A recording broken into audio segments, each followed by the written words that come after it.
It was supposed to be a historic moment.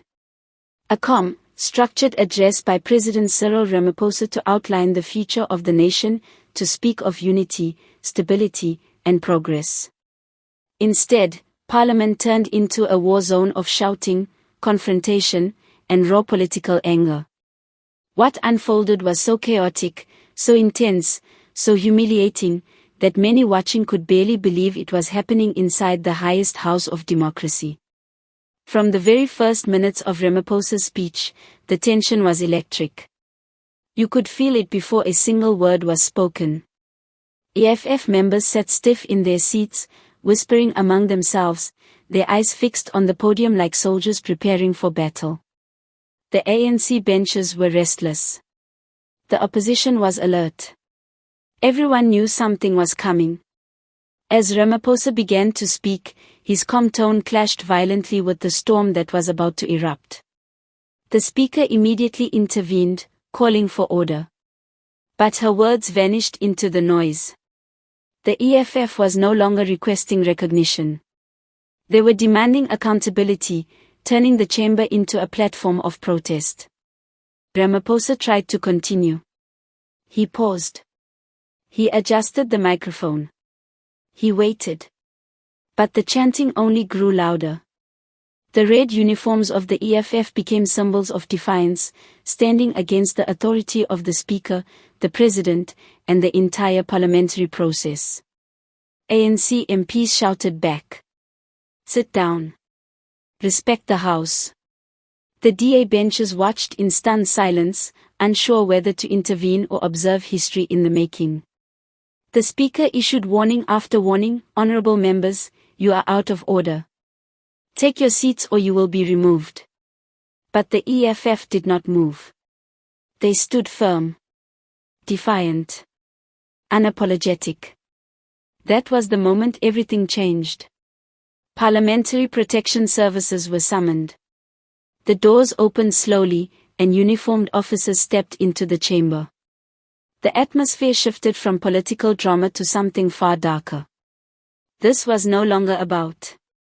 The officers approached carefully at first, asking them to leave voluntarily. The EFF refused. The shouting intensified. The tension became unbearable. Then, physical removal began. The visual was shocking. Red-clad MPs struggling against officers in black uniforms. A symbolic clash of rebellion versus authority. A moment that would be replayed endlessly on social media, dissected by analysts, and argued over in every corner of the country.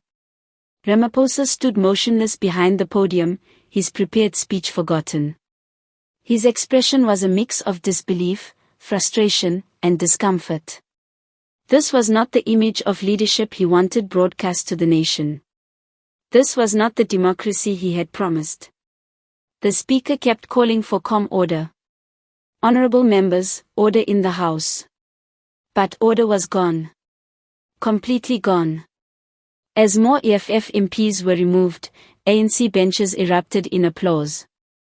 The opposition benches responded with anger and outrage. The chamber was divided not just by party, but by ideology, by belief, by the meaning of democracy itself. Outside the chamber, the corridors filled with chants, Ramaphosa must answer. Ramaphosa must go. You cannot govern by force. Inside, silence slowly returned, but it was not peaceful. It was heavy. Awkward. Embarrassing. A silence filled with shame and political exhaustion.